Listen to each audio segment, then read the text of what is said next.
الحمد لله رب العالمين والعاقبة للمتقين الصلاة والسلام على سيد المرسلين أما بعد فأعوذ بالله من الشيطان الرجيم بسم الله الرحمن الرحيم القرآن هدى للناس. قال الله تبارك وتعالى في مقام آخر إنا نحن نزلنا الذكر وإنا له لحافظون.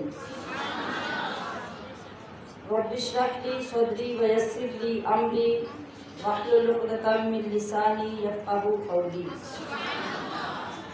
اللهم إنا نسألك علما نافعا ورزقا طيبا وعملا متقبلا.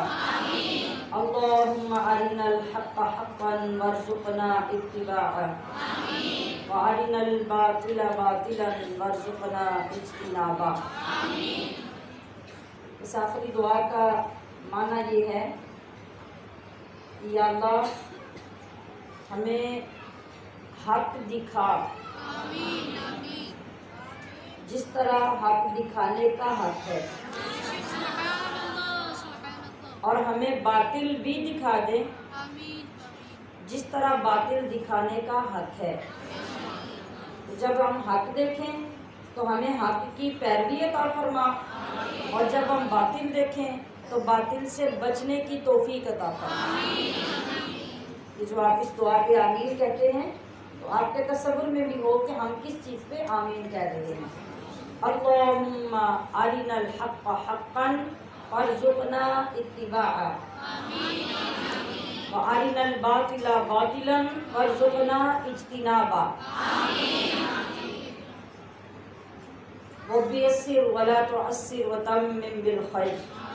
سبحانک لا علم لنا الا ما علمتنا انک انت العلیم الحکیم.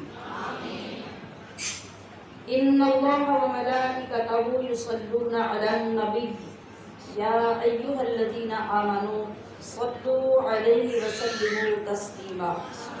بچوں کو اپنے صاحب ایمان بناؤ. کل عرض کیا تھا کہ آدھا سبق آج پڑھا ہے، آدھا کل پڑھیں گے، یاد ہے؟ آج اس ترغیب کو مکمل کرتے ہیں کہ ہمیں کیا کرنا ہے اور ہم نے کیا لائن لے کر جانی ہے. تو کیا کریں؟ بچوں کو اپنے صاحب ایمان بناؤ. ماشاءاللہ، پھر بولیے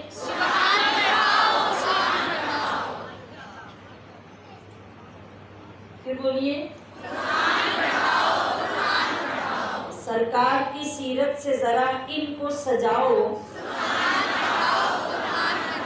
قرآن پڑھاؤ، قرآن پڑھاؤ.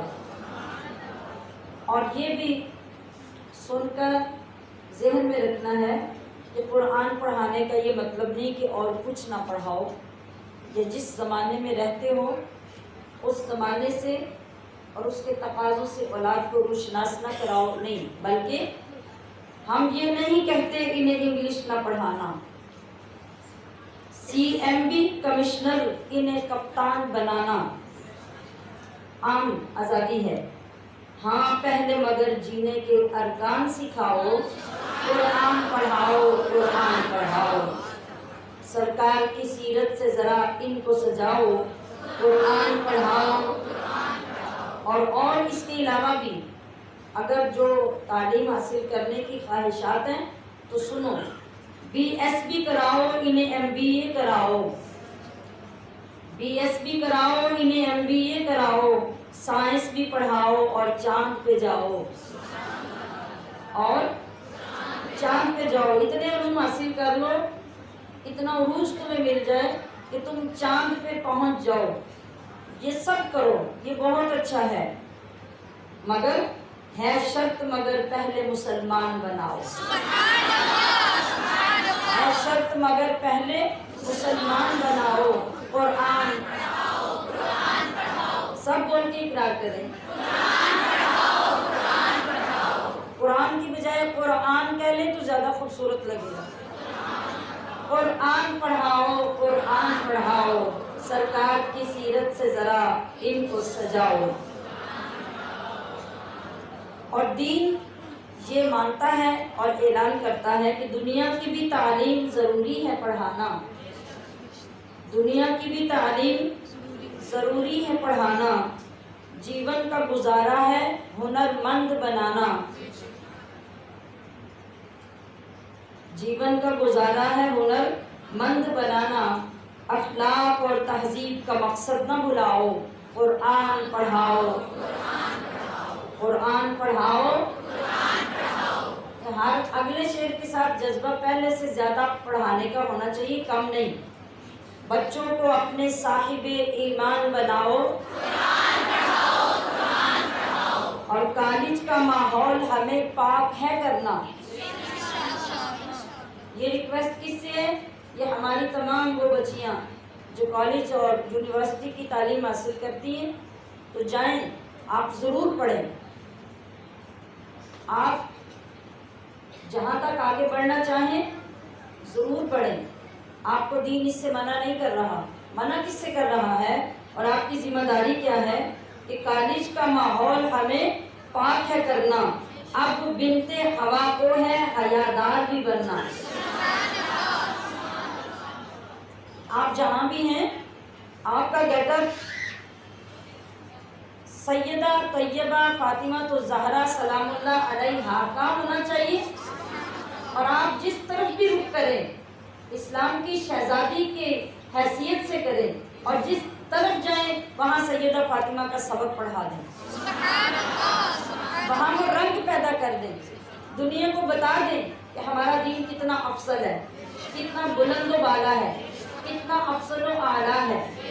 ہمیں ہر طرح کی تعلیمات کی اجازت تو دیتا ہے، مگر بے حیا ہونے کی اجازت نہیں دیتا، جسم سے کپڑے اتارنے کی اجازت نہیں دیتا، بلکہ کپڑے پہننے کا سلیقہ سکھاتا ہے۔ تو کالج کا ماحول ہمیں پاک ہے کرنا، اب بنت ہوا کو ہے حیادار بھی بننا، پردہ وہ انہیں فاطمہ کا یاد دلاؤ، قرآن پڑھاؤ، قرآن پڑھاؤ۔ کیوں علم سے خالی میں کروں بیٹی کا دامن، کیوں علم سے خالی میں کروں بیٹی کا دامن، پہلا جو مدرسہ ہے وہ گھر کا ہی ہے آنگن، جنت کی اسی راہ کو آسان بناؤ، قرآن پڑھاؤ، قرآن پڑھاؤ، قرآن پڑھاؤ۔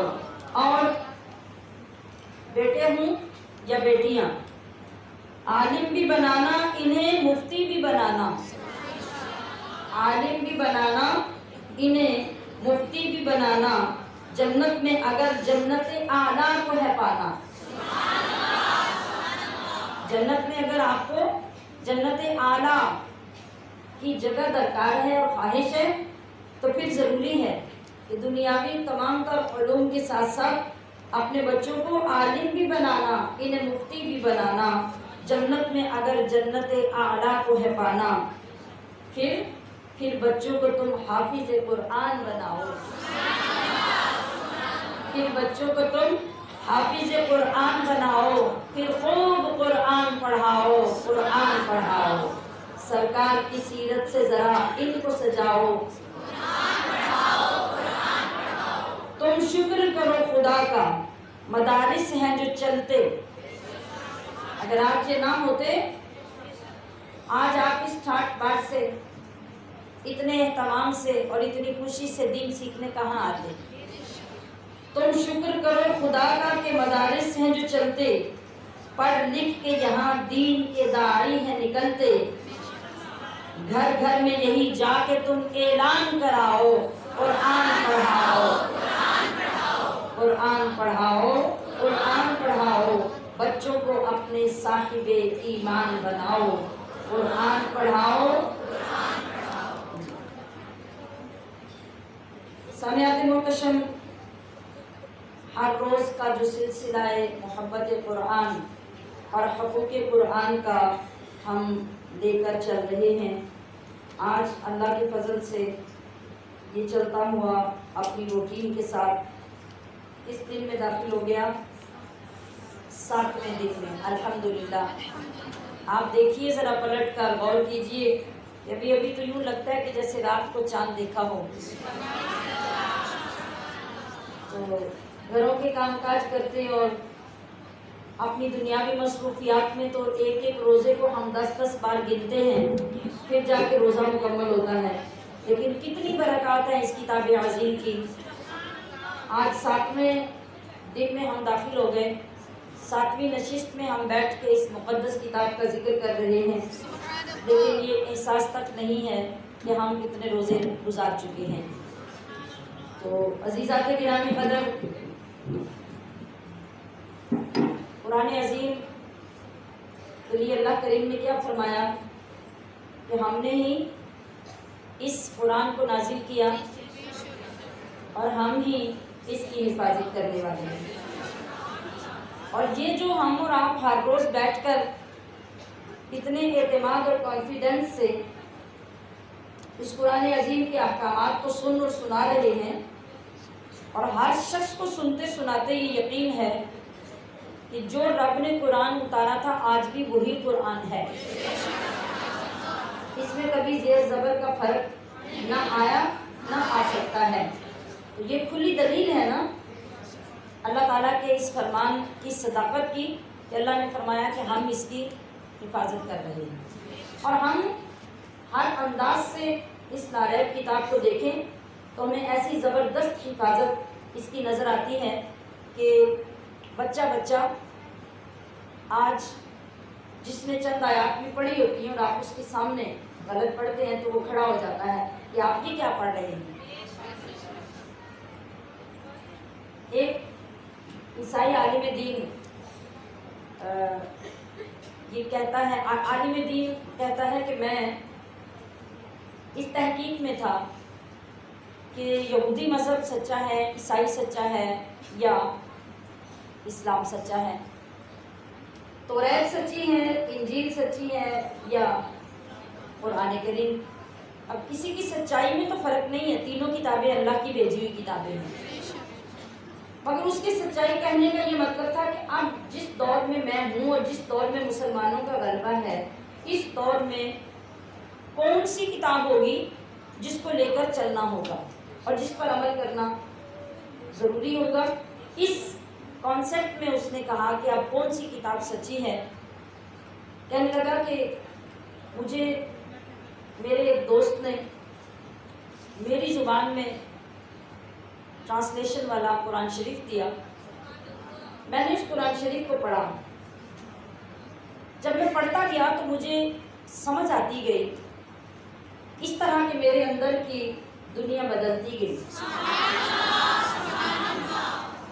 پھر میں نے مکمل ڈیٹیل گہرائی سے توریت کو پڑھا، پھر میں نے اسی گہرائی سے انجیل کو پڑھا۔ جب میں نے تینوں کتابیں پڑھی تو میرے اندر ایک پلان آیا۔ پلان یہ آیا کہ میں نے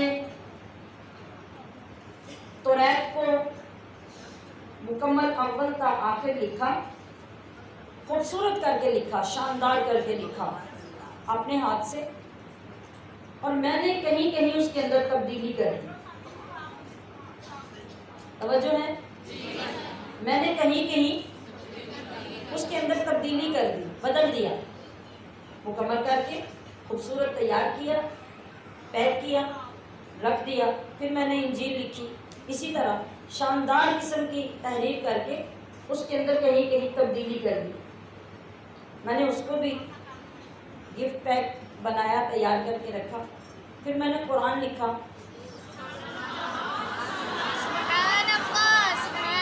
پھر میں نے قرآن لکھا اور اس کے اندر بھی کہیں کہیں تبدیلی کر دی۔ اب میں یہودی عالم کے پاس گیا، میں نے کہا کہ حضرت میں نے بڑے شوق سے آپ کی کتاب لکھی ہے، آپ بھی مجھ سے خریدیں گے؟ اس نے کتاب کو دیکھا، شاندار لکھی تھی، خوبصورت طباعت تھی، بڑی شاندار قیمتی بائنڈنگ تھی۔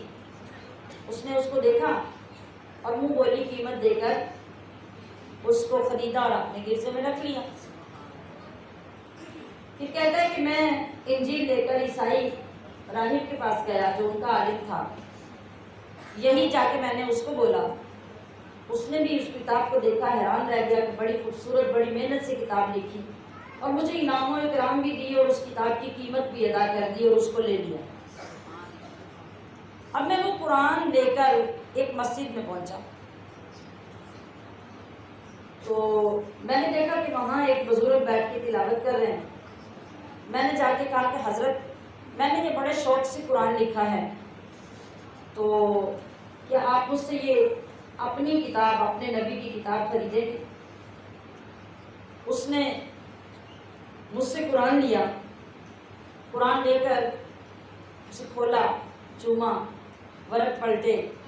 یکدم اس کی نظر پڑی کسی صفحے پر تو اس نے پڑھنا شروع کیا, اور پڑھنا شروع کر کے تو میری طرف دیکھا اور غصے سے دیکھا.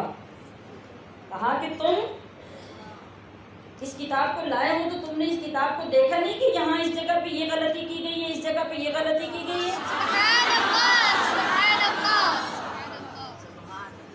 یہ قرآن ہم نہیں خرید سکتے, یہ لے جاؤ.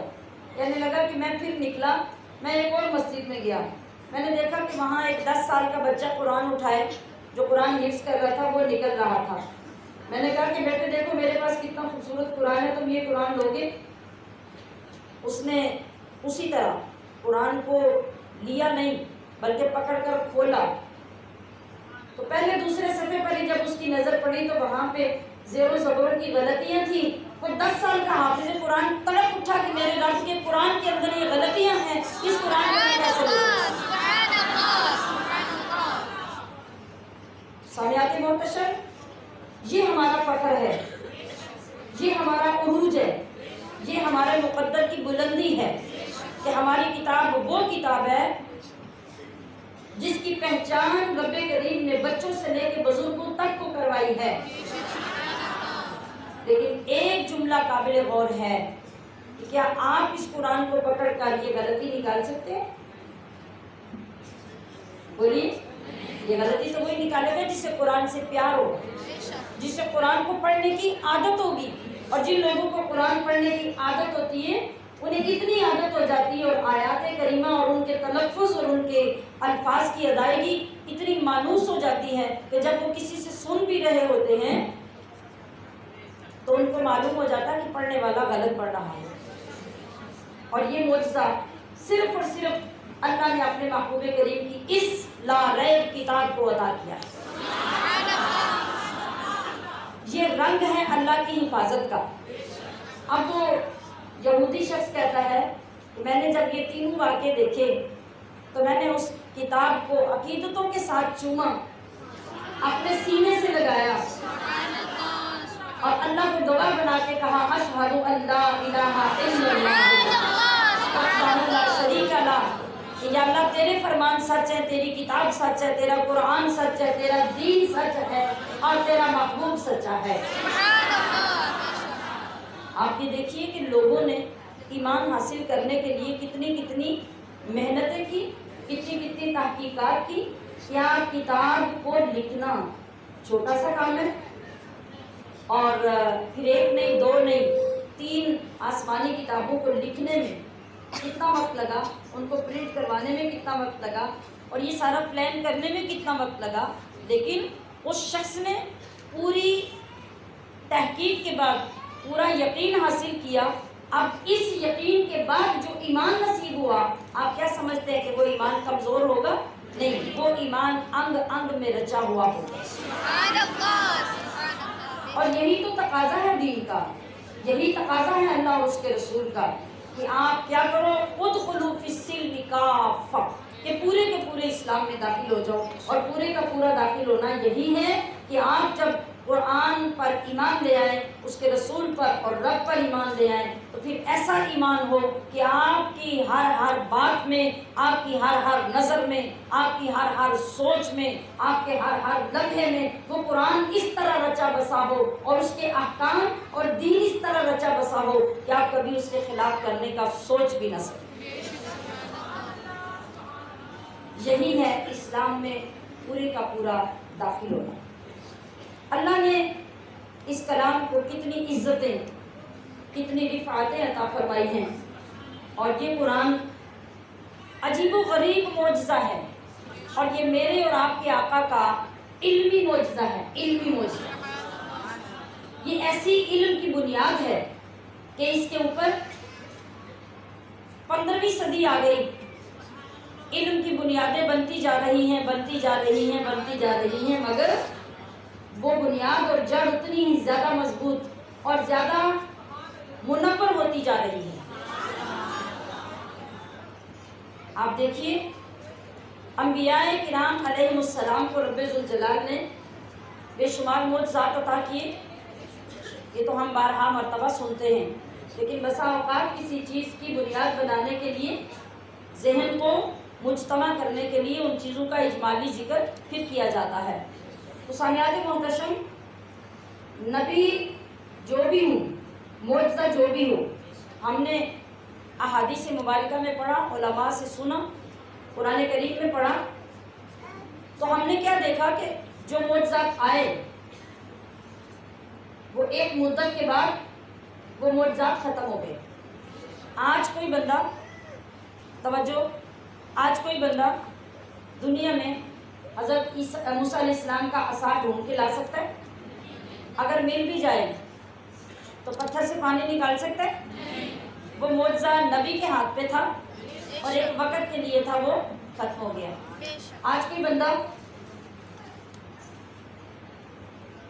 موسیٰ علیہ السلام کو جو ید بیضا اللہ نے عطا کیا تھا، اس کا معجزہ تلاش کر کے لا سکتا ہے؟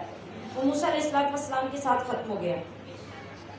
عیسیٰ علیہ السلام کو اللہ نے جو معجزات دیے، آپ کی حیات مبارکہ کے ساتھ کیا ہوا؟ ختم ہو گئے.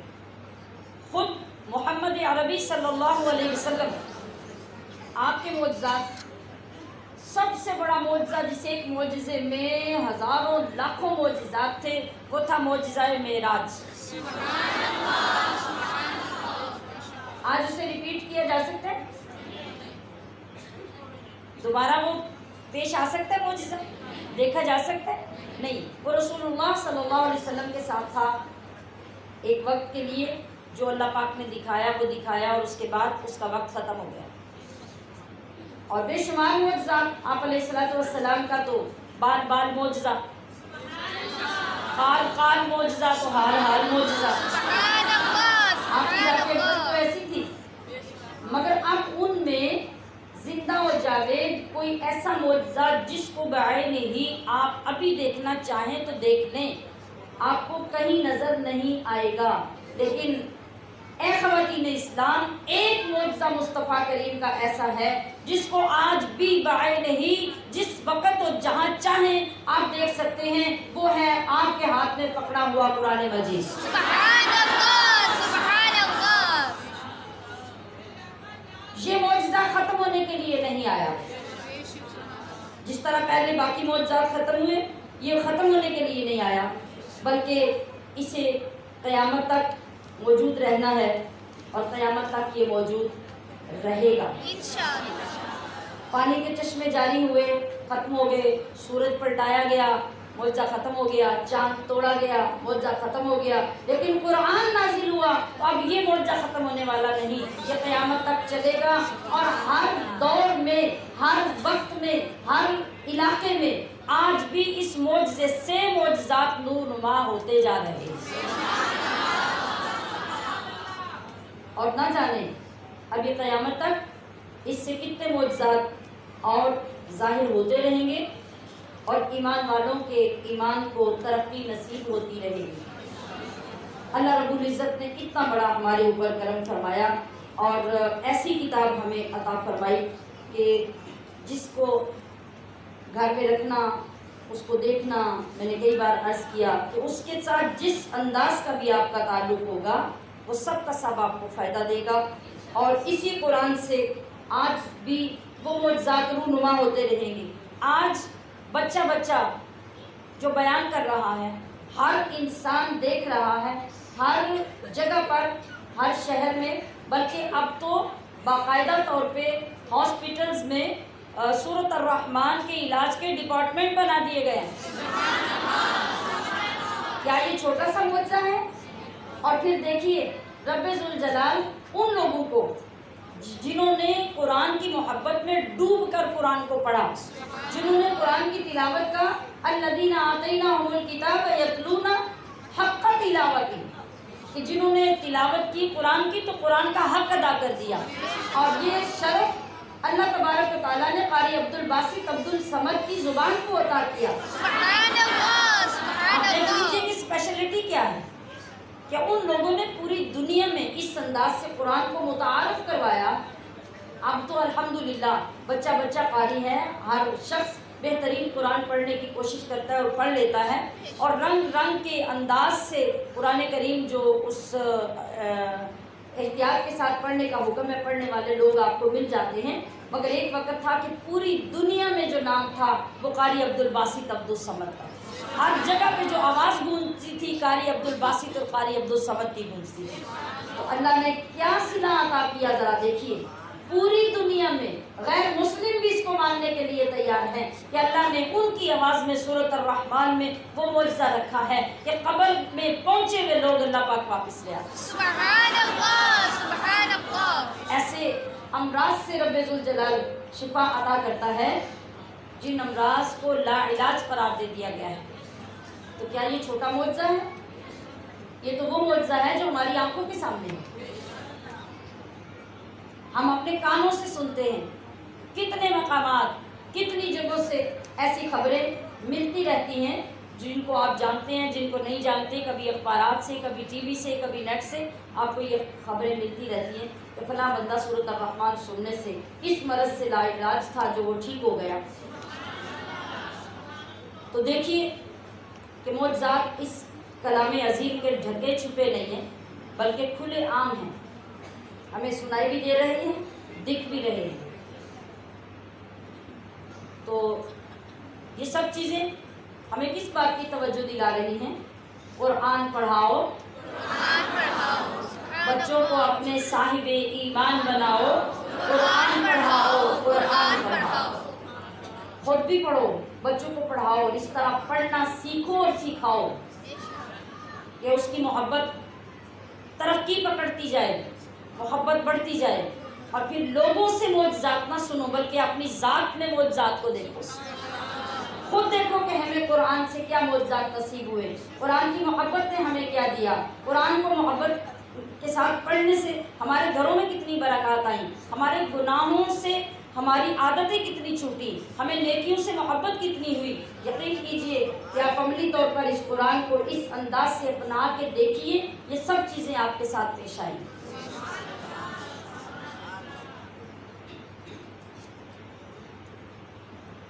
تو اس مقام پہ پہنچنے کے لیے یہ ضروری ہے کہ ہم اس کو صحیح پڑھنے کے ساتھ اپنے ایمان کو بیدار کرنے کے ساتھ کیا کریں؟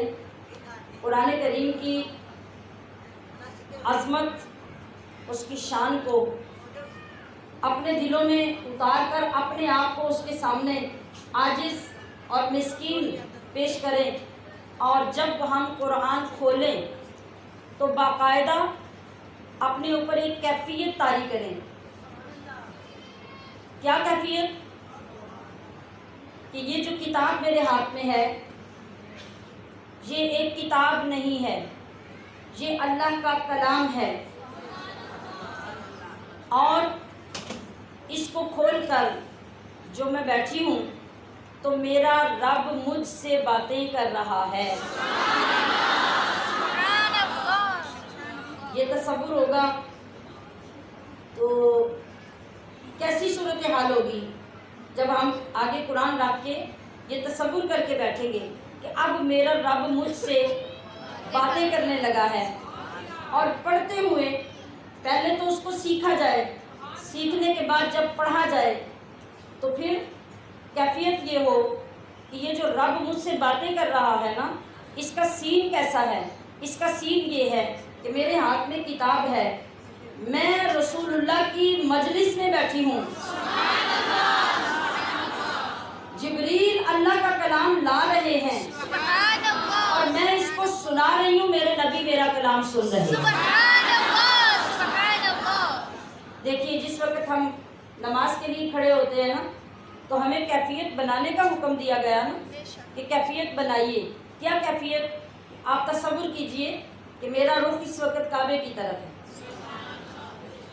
میں اس وقت اللہ کی نماز پڑھنے لگی ہوں, میں اللہ کے دربار میں کھڑی ہوں. دنیا کی ساری باتوں کو بھلانے کی کوشش کیجئے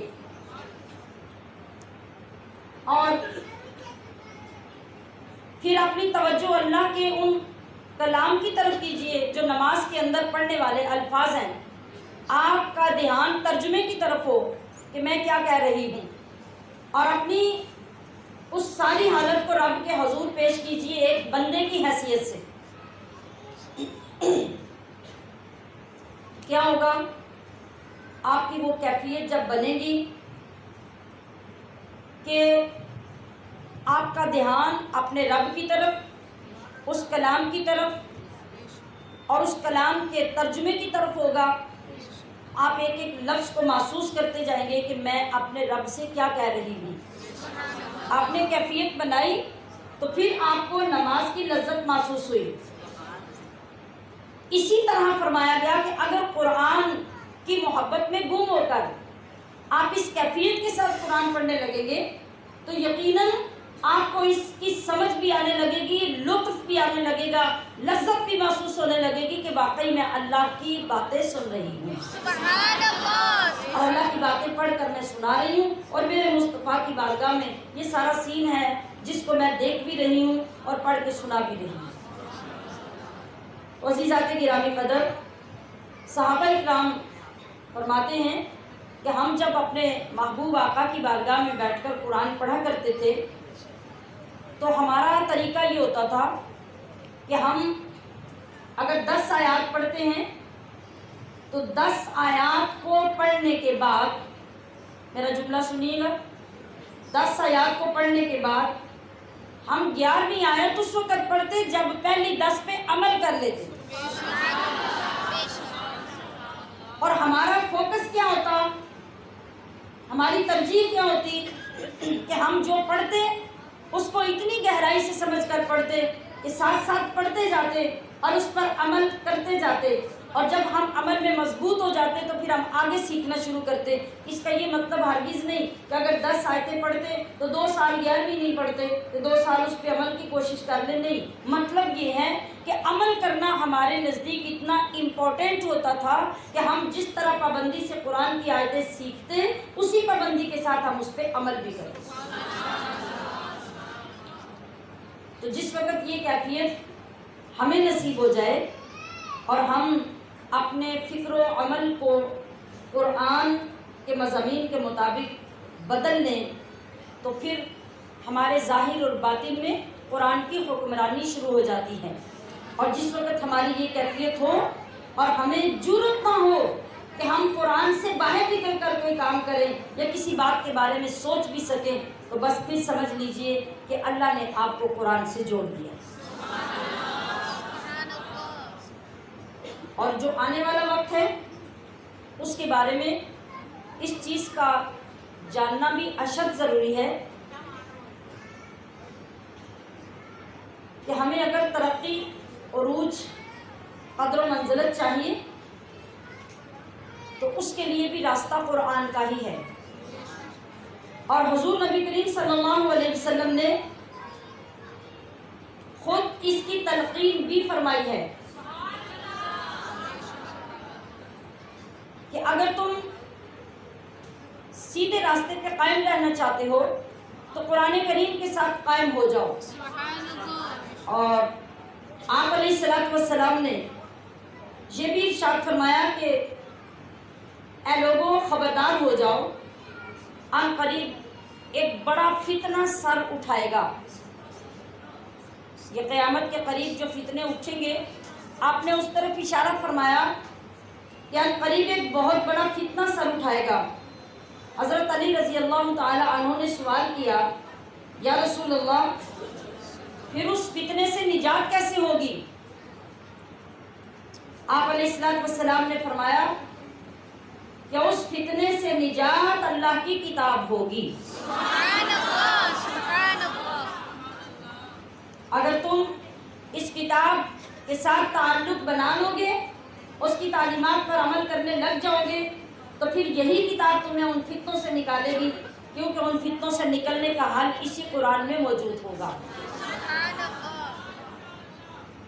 تو ہم شیران محترم، آئیے ہر روز کی طرح ہم اپنے سینوں کو اس مقدس کتاب کی تلاوت سے منور کرنے، اپنے دلوں کی زنگ اتارنے کی کوشش کریں، اور ہر روز اس کو سننے اور پڑھنے سے پہلے اپنے دل میں یہ نیت ضرور کیا کریں کہ یا اللہ، میں نے نیت کی ہے آج تیری بارگاہ میں بیٹھ کر کہ اب اس رمضان کے بعد اب کبھی میرا اور قرآن کا تعلق ٹوٹے گا نہیں، اب کبھی مجھ میں اور قرآن میں جدائی ہوگی نہیں، مجھ سے جتنا بھی پڑھا جائے گا میں ہمیشہ تیرے پاک کلام کی زیارت بھی کروں گی، میں تیرے پاک کلام کو پڑھوں گی بھی، اور اس سے زیادہ مضبوط نیت یہ ہے کہ میں اس کو ٹھیک پڑھنا سیکھنے کے لیے وقت دوں گی، وہ چاہے 10 منٹ کیوں نہ ہوں، چاہے 20 منٹ کیوں نہ ہوں، لیکن میں اس قرآن کو ٹھیک پڑھنا سیکھوں گی اور پھر اس کی عادت بھی پختہ کروں گی۔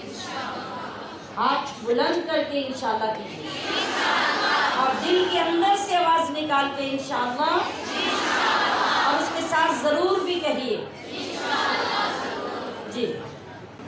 اعوذ باللہ من الشیطان الرجیم، بسم اللہ الرحمن الرحیم۔ وقالت اليهود ليست النصارى على شيء وقالت النصارى ليست اليهود على شيء وهم يتلون الكتاب كذلك قال الذين لا يعلمون مثل قولهم فالله يحكم بينهم يوم القيامة فيما كانوا فيه يختلفون ومن أظلم ممن منع مساجد الله أن يذكر فيها اسمه وسعى في خرابها أولئك ما كان لهم أن يدخلوها إلا خائفين لهم في الدنيا خزي ولهم في الآخرة عذاب عظيم ولله المشرق والمغرب فأينما تولوا فثم وجه الله إن الله واسع عليم وقالوا اتخذ الله ولدا سبحانه بل له ما في السماوات والأرض كل له قانتون بديع السماوات والأرض وإذا قضى أمرا فإنما يقول له كن فيكون وقال الذين لا يعلمون لولا يكلمنا الله أو تأتينا آية كذلك قال الذين من قبلهم مثل قولهم تشابهت قلوبهم قد بينا الآيات لقوم يوقنون إنا أرسلناك بالحق بشيرا ونذيرا ولا تسأل عن أصحاب الجحيم ولن ترضى عنك اليهود ولا النصارى حتى تتبع ملتهم قل إن هدى الله هو الهدى ولئن اتبعت أهواءهم بعد الذي جاءك من العلم ما لك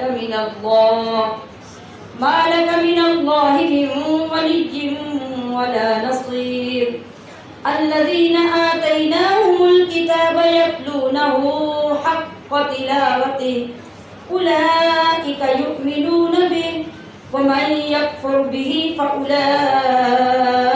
هم الخاسرون يا بني إسرائيل اذكروا نعمتي التي أنعمت عليكم وأني فضلتكم على العالمين واتقوا يوما لا تجزي نفس عن نفس شيئا ولا يقبل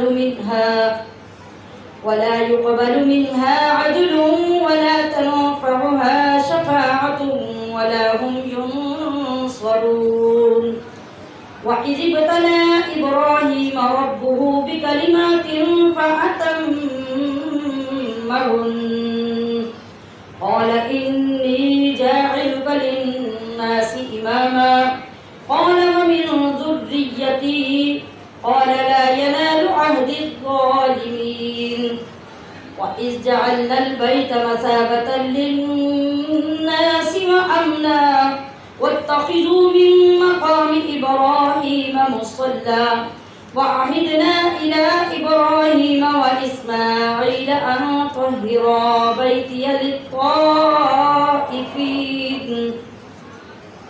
والعاكفين والركع السجود وإذ قال إبراهيم رب اجعل هذا بلدا آمنا وارزق أهله من الثمرات من آمن منهم بالله واليوم الآخر قال ومن كفر فأمتعه قليلا ثم أضطره إلى عذاب النار وبئس المصير وإذ يرفع إبراهيم القواعد من البيت وإسماعيل ربنا تقبل منا إنك أنت السميع العليم ربنا واجعلنا مسلمين لك ومن ذريتنا أمة مسلمة لك وأرنا مناسكنا وتب علينا إنك أنت التواب الرحيم ربنا وابعث فيهم رسولا منهم يتلو عليهم آياتك ويعلمهم الكتاب والحكمة ويزكيهم إنك أنت العزيز الحكيم ومن يرغب عن ملة إبراهيم إلا من سفه نفسه ولقد اصطفيناه في الدنيا وإنه في الآخرة لمن الصالحين إذ قال له ربه أسلم قال أسلمت لرب العالمين ووصى بها إبراهيم بنيه ويعقوب يا بني إن الله اصطفى لكم الدين فلا تموتن إلا وأنتم مسلمون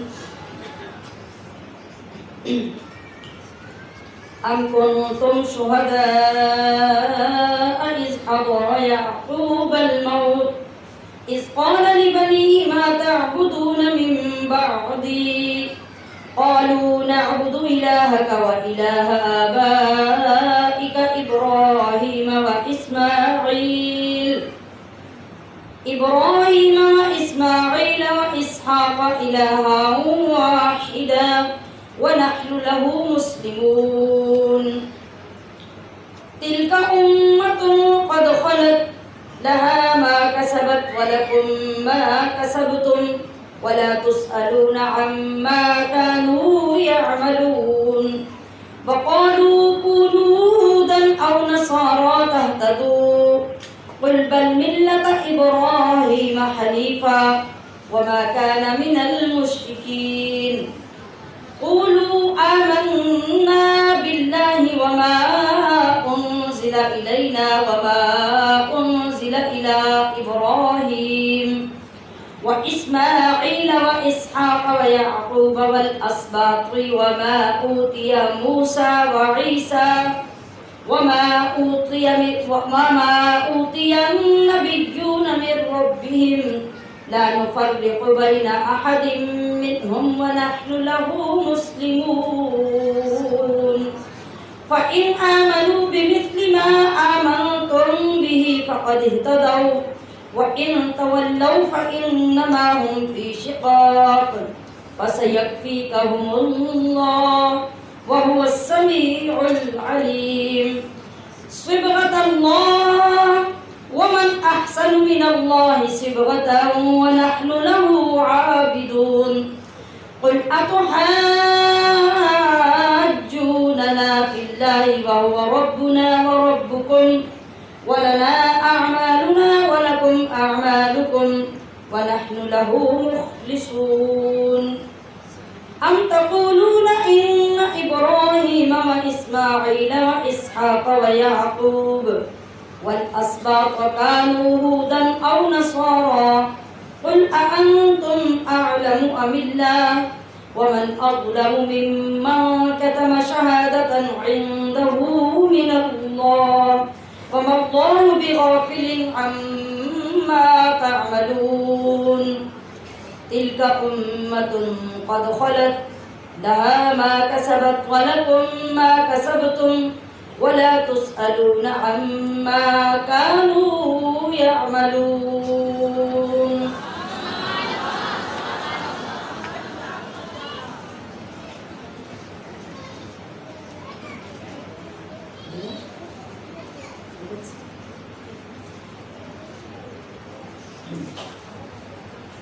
وقالت الیہود، اور یہودی بولے، لیست النصارى، کہ نصرانی کچھ نہیں، علی شیء، کسی شے پر یا کسی راستے پر. وقالت النصارى، اور نصرانی بولے، لیست الیہود، نہیں یہودی، علی شیء، کچھ بھی یا کسی راستے پر بھی. کسی راستے پر ہونے کا نام مطلب کہ ان کا راستہ بھی کوئی راستہ ہے، یہ تو بالکل غلط راستے پر ہیں. دونوں ایک دوسرے کا انکار کر رہے ہیں. وہم، حالانکہ وہ، یتلون، پڑھتے ہیں، الکتاب، کتاب، یعنی دونوں ہی اللہ کی کتاب پڑھتے ہیں. عیسائیوں پر انجیل ہے نازل ہوئی اور یہودیوں پر توریت، لیکن دونوں ایک دوسرے کا انکار کر رہے ہیں. کذالک، اسی طرح، قال الذین، کہی، لا یعلمون، ان لوگوں نے، بات، مثل قولہم، انہی جیسی یا انہی کی بات کی طرح. فاللہ یحکم، تو اللہ فیصلہ کر دے گا، بینہم، ان میں، یوم القیامتی، قیامت کے دن، فی ما، اس بات میں، کانوا فیہ، جس میں یہ ہیں، یختلفون، جھگڑ رہے یا اختلاف کر رہے. ایک مرتبہ علاقہ نجران، کیا نام ہے علاقے کا؟ نجران کے عیسائیوں اور مدینہ منورہ کے یہودیوں کے عالموں کی نبی علیہ الصلوۃ والسلام کی بارگاہ میں بیٹھے ہوئے بحث ہو گئی آپس میں. تو بحث کے دوران دونوں گروہوں نے بڑا شور مچایا. یہودی کہتے تھے کہ عیسائیوں کا دین کوئی دین نہیں، عیسائی کہتے تھے یہودیوں کا دین کوئی دین نہیں. اس پر اللہ کریم نے یہ آیت کریمہ نازل فرمائی جس کا ترجمہ ابھی آپ نے پڑھا. اللہ نے کیا فرمایا کہ افسوس کی بات یہ ہے کہ یہ دونوں گروہ اپنی اپنی کتابوں کے عالم ہیں. یہ لفظ عالم غور طلب ہے. اللہ نے فرمایا کہ یہ دونوں گروہ اپنی اپنی کتابوں کے عالم ہیں، اور عالم ہونے کے باوجود یہ جاہلانہ باتیں کر رہے ہیں. تو پتہ چلا کہ جاہل تو جاہل ہے. جب ایک عالم جاہل بن کے اس طرح کی گفتگو کرتا ہے اور حق کو تسلیم کرنے کی بجائے، اس کا اعلان کرنے کی بجائے اس کا انکار کرتا ہے، تو اللہ کے ہاں وہ لوگ انتہائی ناپسندیدہ ہوتے ہیں اور اللہ کے غضب کے مستحق ہوتے ہیں. کہ جاہل کے پاس تو پھر بھی ایک عذر ہے کہ وہ جاہل ہے، عالم کے پاس کیا عذر ہے؟ عالم تو عالم ہے. اب انہوں نے وہ کتابیں پڑھ رکھی ہیں، انہیں پتہ ہے کہ وہ کتاب بھی اللہ کی کتاب ہے، یہ کتاب بھی اللہ کی کتاب ہے، مگر اس کے باوجود وہ اپنی جھٹائی پہ ڈٹے ہوئے ہیں. تو اس سے اللہ تبارک و تعالیٰ نے تنبیہ کیا فرمائی دونوں گروہوں کو کہ یہودیوں اور عیسائیوں کا یہ رویہ دیکھ کر امت محمدیہ کے علماء کو بھی یہ تنبیہ کی جا رہی ہے کہ یہ لوگ بھی قرآن پڑھتے ہیں، یہ لوگ بھی، اور اس کے اندر جو اللہ نے احکام نازل کیے ہیں ان سے یہ واقف بھی ہیں. اس کے باوجود میں نے پہلے بھی اس بات کی طرف اشارہ کیا تھا کہ ہمیں اپنے معاشرے میں قرآن پڑھنے اور پڑھانے والے کتنے لوگ نظر آتے ہیں جو کھلے عام قرآن کی تعلیمات کی خلاف ورزی کرتے ہیں. وہ قرآن پہ چلتے، قرآن پہ عمل کرتے ہمیں نظر نہیں آتے. تو یہ روش یہودیوں عیسائیوں کی بھی تو یہی تھی نا. وہ کتابیں ان کے لیے ایسی تھی نا جیسے ہمارا قرآن ہے، تو وہ پڑھنے کے باوجود اس کے خلاف چل رہے تھے. تو گویا نبی کریم صلی اللہ علیہ وسلم نے بھی اپنی امت کی اس طرف توجہ دلائی. سنیے، حضرت زیاد بن لبید نبی علیہ السلام کے ایک صحابی ہیں. آپ فرماتے ہیں کہ حضور صلی اللہ علیہ وسلم نے کسی بات کا تذکرہ کرتے ہوئے یہ ارشاد فرمایا کہ ایک وقت ایسا آئے گا جب علم اٹھا لیا جائے گا. کیا ہوگا؟ تو لوگ اللہ کے کلام میں بحثیں کریں گے، جھگڑے کریں گے.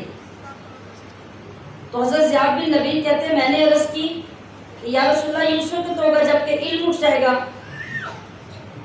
تو علم کیسے اٹھ جائے گا؟ یعنی علم اٹھائے جانے کی صورت کیا ہوگی؟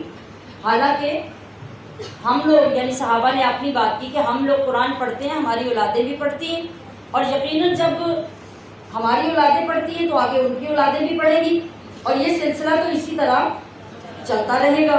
تو پھر علم کیسے اٹھ جائے گا؟ آپ صلی اللہ علیہ وسلم نے ارشاد فرمایا اے زیاد، تیری ماں تجھے گم پائے، تجھے اتنی بات کی سمجھ نہیں آئی؟ میں تمہیں مدینہ کے بڑے سمجھدار لوگوں میں شمار کرتا تھا. کیا تم دیکھ نہیں رہے کہ یہودی بھی کتاب پڑھتے ہیں؟ کیا تم دیکھ نہیں رہے عیسائی بھی کتاب پڑھتے ہیں؟ مگر ان کے درمیان سے کس طرح علم اٹھ رہا ہے کہ وہ علم کے خلاف باتیں کر رہے ہیں. تو جو شخص اپنے علم پر عمل نہ کرے، اس میں اور جاہل میں قطعاً فرق نہیں ہے، وہ دونوں برابر ہیں. عالم ممتاز کس وجہ سے ہوتا ہے؟ کسی کتاب کے پڑھ لینے سے نہیں، اپنے عمل کی وجہ سے. اس کے عمل میں جو شائننگ اور روشنائی اور نور آتا ہے، اس نور اور اس شائننگ کی وجہ سے اللہ رب العزت اسے دوسرے لوگوں سے بلند مقام و مرتبہ عطا فرماتا ہے. ومن اور کون اظلم بڑھ کر ظالم ممن اس سے منع جو روکے مساجد اللہ اللہ کی مسجدوں کو ان یذکر لیے جانے سے فیہا ان میں اسمہ اللہ کا نام.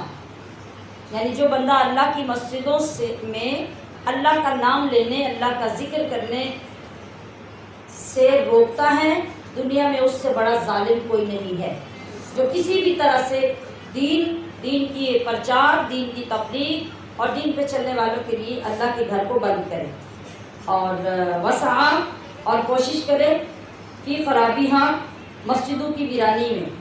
اولئک یہی لوگ ہیں ما کانا لہم نہیں پہنچتا تھا ان کو ان یدخلوہا کہ وہ مسجدوں میں جائیں یا داخل ہوں الا خائفین مگر ڈرتے ہوئے.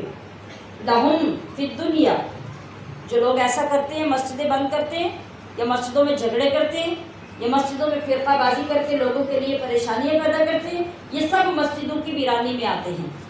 تو ان کے لیے کیا ہے پھر؟ لہم فی الدنیا خزی، ان لوگوں کے لیے دنیا میں رسوائی ہے. وَلَهُمْ فِي الْآخِرَةِ اور ان کے لیے آخرت میں عذاب عظیم بڑا عذاب ہے. جس کو رب کریم بڑا فرما دے، ہماری سمجھ وہاں تک نہیں جا سکتی کہ وہ کتنا بڑا عذاب ہے جسے رب نے بھی عظیم کہا ہے.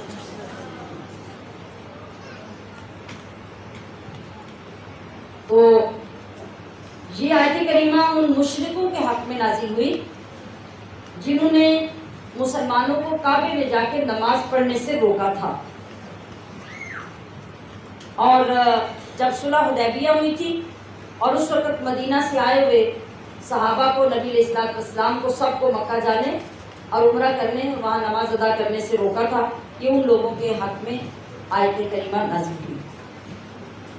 ذکر اللہ جو ہے، ذکر اللہ کسی بھی جگہ پہ ہو رہا ہو تو اس کو روکنا منع ہے.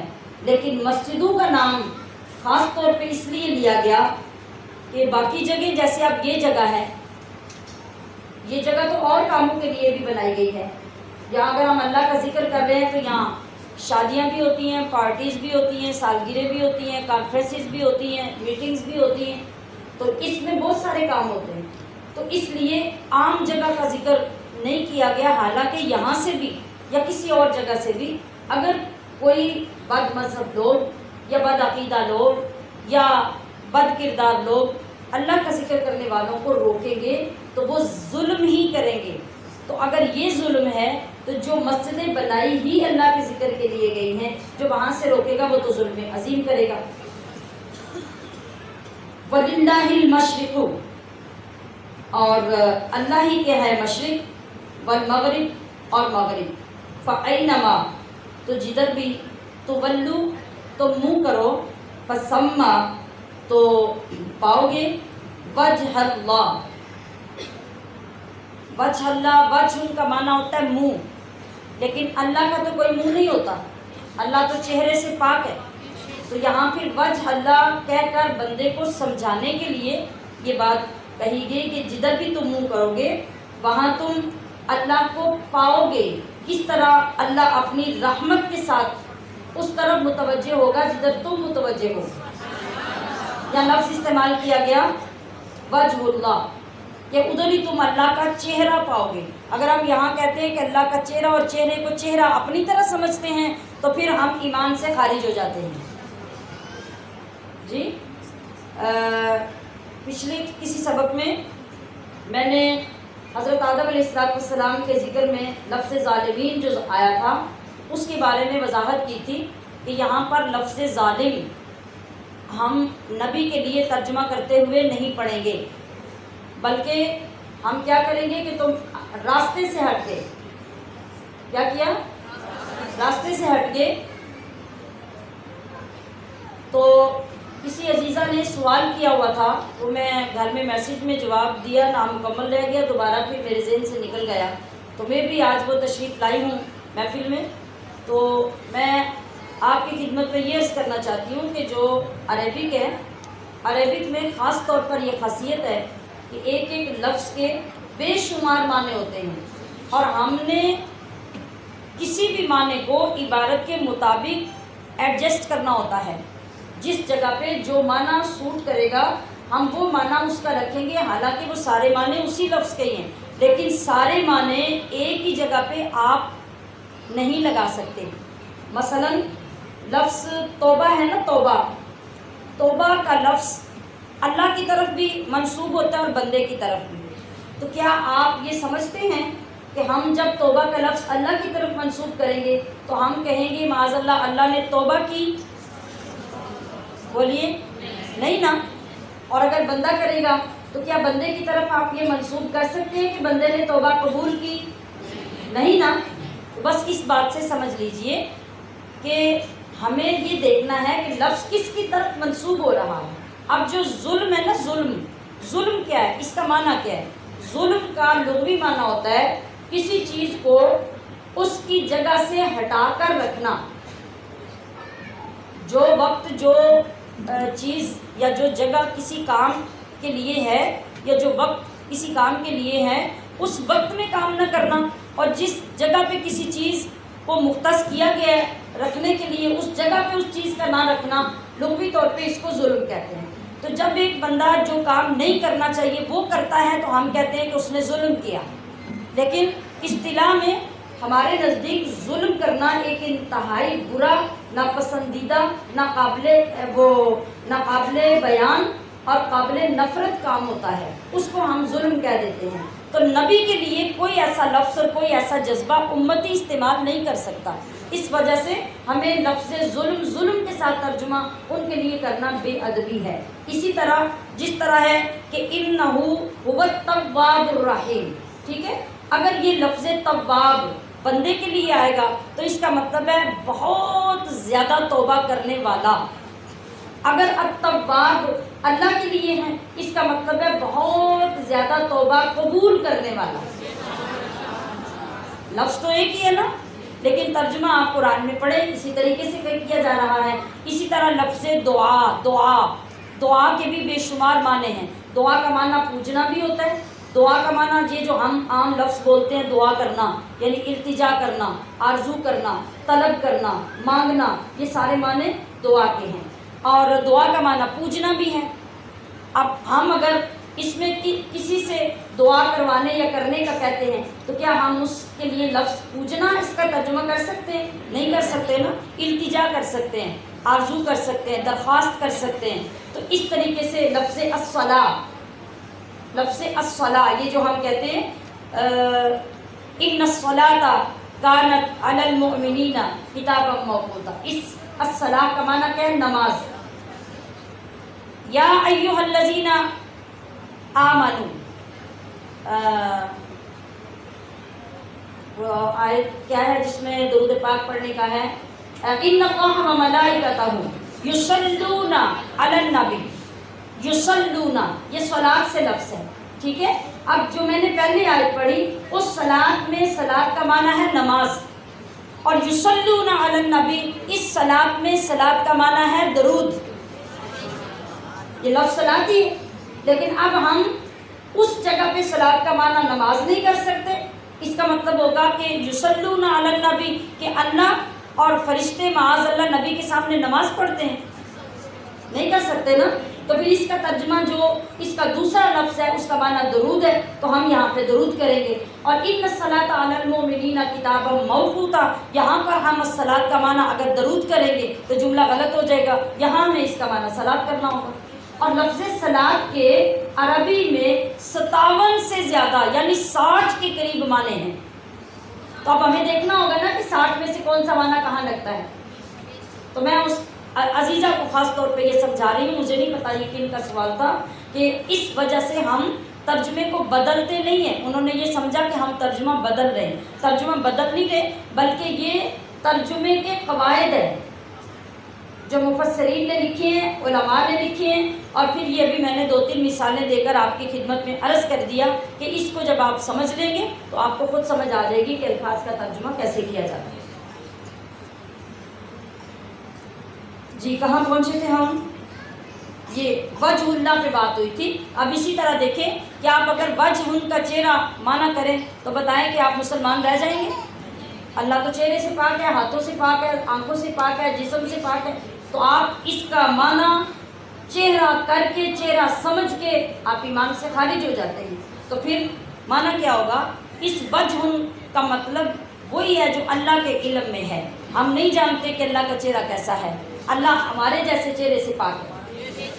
تو معنی کیا ہوگا کہ جہاں کہیں بھی تم تولو اپنا منہ کرو وجہ اللہ فثم وجہ اللہ، تو ادھر ہی تم اللہ کی ذات کو پاؤ گے، اللہ کی رحمت کی توجہ کو پاؤ گے.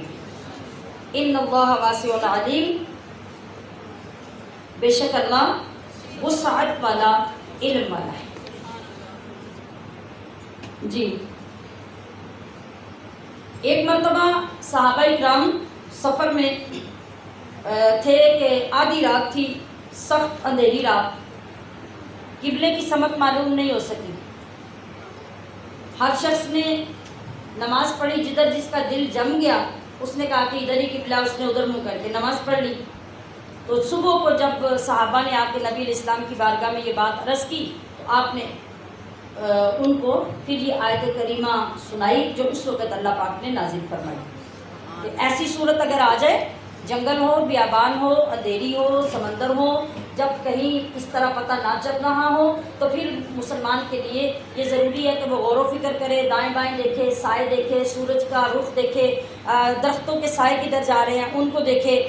اور پھر کہیں آبادی میں مسجدوں کے مینار کوئی کچھ ایسی چیز نظر آ رہی ہو تو ان کو دیکھے، اپنی طرف سے غور و فکر کرے، اور پھر جدھر دل جم جائے اس طرح منہ کر کے نماز پڑھے. قرآن نے فرمایا فَسَمَّ وَجْهُ اللَّهِ، ادھر ہی اللہ کی رحمت. سبحان اللہ، سبحان اللہ. دیکھیے کتنی آسان شریعت اللہ نے کتنی گنجائشوں کے ساتھ ہمیں عطا فرمائی ہے. وقالو، اور وہ بولے یعنی یہودی، اتخذ اللہ ولدا، کہ اللہ نے بنا رکھی ہے اپنے لیے اولاد. ولد اولاد کو بھی کہتے ہیں مطلقاً، اور ولد بیٹے کو بھی کہتے ہیں، والد نہیں ولد، ولد الف کے بغیر. تو وہ کہنے لگی کہ اللہ نے اپنے لیے اولاد بنا رکھی ہے، یعنی بیٹا بنا رکھا ہے. سبحانہ، اسے تو پاکی ہے، وہ تو پاک ہے. بل لہ، بلکہ اسی کی ملک ہے، ما فی السماواتی و ما فی والارض، اور جو کچھ آسمانوں اور زمین میں ہے. کل لہ، سب اسی کے حضور. قانتون، گردن رکھے ہوئے ہیں یا گردن ڈالے ہوئے ہیں یا جھکے ہوئے ہیں. یہودیوں نے حضرت عزیر علیہ السلام کو اللہ کا بیٹا کہا. کیوں کہا، اس کا ذکر ہم تیسرے پارے میں پڑھیں گے. اور عیسائیوں کا تو بہت مشہور ہے کہ انہوں نے حضرت عیسیٰ علیہ السلام کو اللہ کا بیٹا کہا. تو اس پر اللہ تعالیٰ نے یہ آیت کریمہ نازل کی کہ وہ اللہ کی اولادیں ثابت کرتے ہیں. ان کو یہ نہیں پتہ کہ بل لہ ما فی السماوات والارض، یہ جو کچھ زمینوں آسمانوں میں ہے وہ تو سارا ہے ہی اللہ کا. یعنی اللہ مالک ہے، اللہ بادشاہ ہے، اللہ بادشاہ ہے. تو جو رعایا ہوتی ہے وہ بادشاہ کے غلام ہوتی ہے. تو شریعت میں جو اولاد ہوتی ہے وہ اولاد باپ کی غلام نہیں بن سکتی. تو جب ساری کائنات اللہ کی غلام ہے تو پھر کوئی اولاد کہاں سے آ جائے گی؟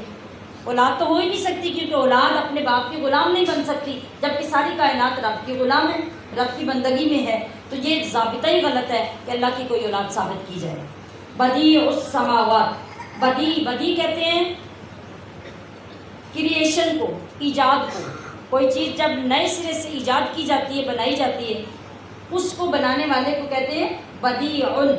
تو اللہ تعالیٰ نے بغیر کسی ڈیزائن کے، بغیر کسی ماڈل کے، بغیر پہلے کسی نمونے کے ساری کائنات کو بنایا ہے. سبحان اللہ. اس لیے بدیع السماوات، نیا پیدا کرنے والا آسمانوں کا، والارض، اور زمین کا.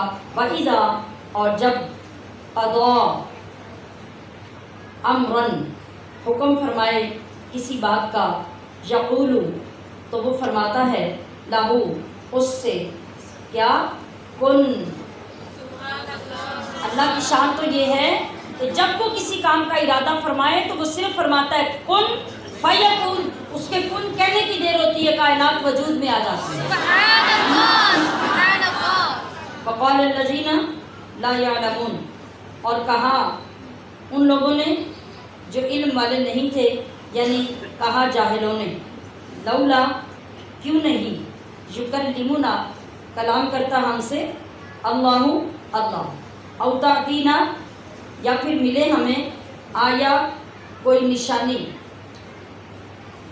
کذالک، اسی طرح، قال الذین، بات کہی تھی، مثل من قبلہم، ان سے پہلے بھی، مثل قولہم، انہی جیسی بات. تشابہت قلوبہم، ایک جیسے، تشابہت ملتے جلتے ہیں یا ایک جیسے ہیں، قلوبہم، ان سب کے دل. قد بینا، ہم نے کھول دی، الآیاتی، نشانیاں، لقوم یوقنون، یقین والی قوم کے لیے. یعنی یہ آج کوئی نئی بات نہیں، جو باتیں یہ کر رہے ہیں ان کے پچھلی قومیں بھی یہی باتیں کرتی آئی ہیں. تو جیسے ان کے بگڑے ہوئے اور گمراہ دل تھے، اسی طرح ان کے بھی بگڑے ہوئے اور گمراہ دل ہیں. گویا کہ جیسے ان کے دل تھے ویسے ہی ان کے دل ہیں. اور یہ کیا تھا؟ یہ ان کے حد درجے کا تکبر تھا، حد درجے کی سرکشی تھی کہ یہ لوگ اپنے آپ کو نبیوں کے برابر سمجھنے لگے تھے. انا ارسلناک، بے شک ہم نے بھیجا آپ کو، اے حبیب صلی اللہ علیہ وسلم، بالحق، حق کے ساتھ، بشیرن، خوشخبری دینے والا، ونذیرا، اور ڈر کی خبریں دینے والا یا ڈر سنانے والا.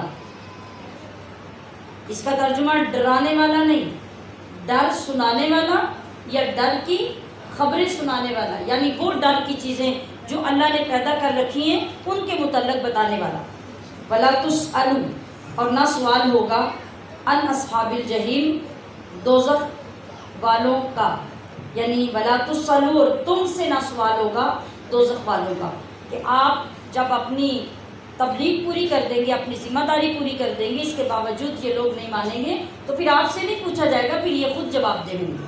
ولن ترضوا، اور ہرگز نہ راضی ہوں گے ان کا آپ سے الیہود یہودی والنصارى اور نہ عیسائی حتیٰ جب تک کہ نہ تتبع آپ پیروی کر لیں ملتہم ان کے دین کی قل آپ فرما دیجئے ان ہدی اللہ بے شک اللہ کی ہدایت ہوا ہی الہدا ہدایت ہے، یعنی جو اللہ نے ہدایت بھیجی ہے اس کے علاوہ اور کسی چیز کا نام ہدایت نہیں۔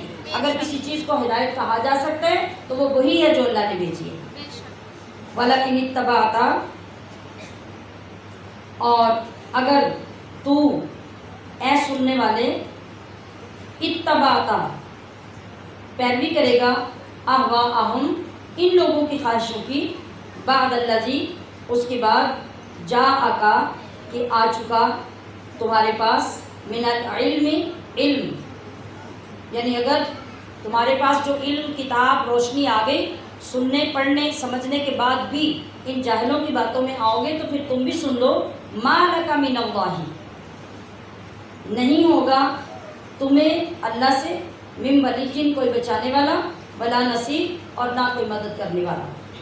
الذین آتیناہم وہ لوگ جن کو ہم نے کتاب دی ہے، جن کو ہم نے دی ہے الکتابہ کتاب یتلونہ وہ تلاوت کرتے ہیں اس کی حق تلاوت ہی جیسے تلاوت کرنی چاہیے، یعنی جب ہم کہتے ہیں نا کہ تم نے تو حق ادا کر دیا، کہ شاندار اور احسن طریقے سے جب کوئی کام سر انجام دیتا ہے اس کے لیے ہم یہ جملہ بولتے ہیں۔ تو جو لوگ اعلیٰ طریقے سے شاندار طریقے سے قرآن کی محبت میں ڈوب کر تلاوت کرتے ہیں، اللہ فرماتا ہے کہ یتلونہ حق تلاوت، پھر یہی لوگ یہ کہلانے کے مستحق ہیں کہ اولئک یؤمنون بہ وہی لوگ اس کتاب پر ایمان رکھتے ہیں جو اس انداز سے کتاب پڑھتے ہیں۔ ومن یکفر بہ اور جو اس کے منکر ہوں یا جو اس کا انکار کرے فاولئک تو وہی لوگ هم الخاسرون نقصان یا خسارہ پانے والے ہیں۔ قرآن کریم کے پڑھنے کے آداب یعنی حق ادا کرنا کیا ہے؟ جو ظاہری حق ہے نا، ہم اگر ان کو پورا کرنے لگ جائیں تو باطنی حق ادا کرنے کی اللہ پاک ہمارے اندر خود ہی کیپیسٹی پیدا کر دے گا، باطنی حق خود ادا ہونے شروع ہو جائیں گے۔ ہمارے ذمہ ہے ظاہری حق ادا کرنا، اور ظاہری حق کیا ہے؟